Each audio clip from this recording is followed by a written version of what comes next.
This channel should invest some resources in making a show on the amount of Nazis that were sent as delegates to Iran in the 50s to prop up their industry, and how these industries became the Iranian military industry of today. You would find quite a lot of names there. Very interesting. And who sent those Nazis to Iran? The same people who were running Western Germany at the time. Okay. The Allies. Exactly. A few months before the October 7th attack, they had released something like $6 billion for Iran. And after the October 7th attack, they started sending money to Hamas. So it seems to me the general picture, if we see the same eugenicists who produced German Nazism in the post-war supporting jihadism, and remembering that there was a very strong alliance between the German Nazis and the jihadis during World War II, why shouldn't the interpretation be that US bosses are trying to kill the Jews again? It is both correct and immaterial, because the deeper issue is the Kalergi plan. What is this plan exactly? He was half Austrian, half Japanese, and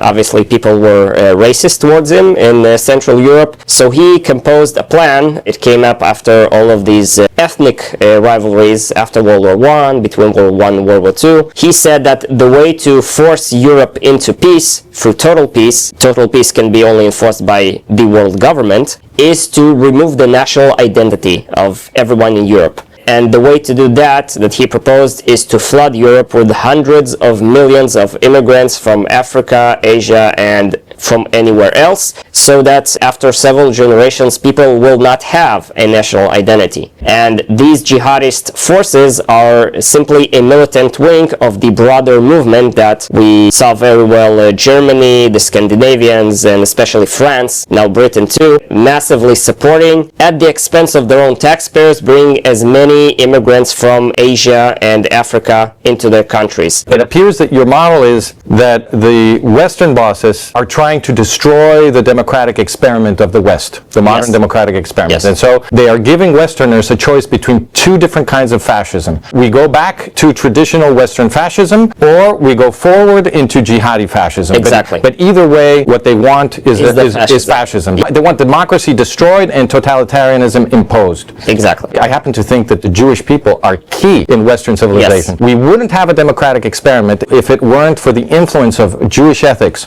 on Western civilization. So it seems to me that it's not immaterial, it's strategic. You guys are very important, because they understand that if you get rid of the Jewish people, you can collapse the entire West into totalitarianism. And they already did it in World War II. They killed the European Jews and they enslaved the Europeans. And now they're going to try to kill the Jews again, I think, and enslave all of us, all Westerners. Jewish civilization was born in a slave revolt. We Westerners have learned over the centuries from the Jewish people is how to fight for freedom.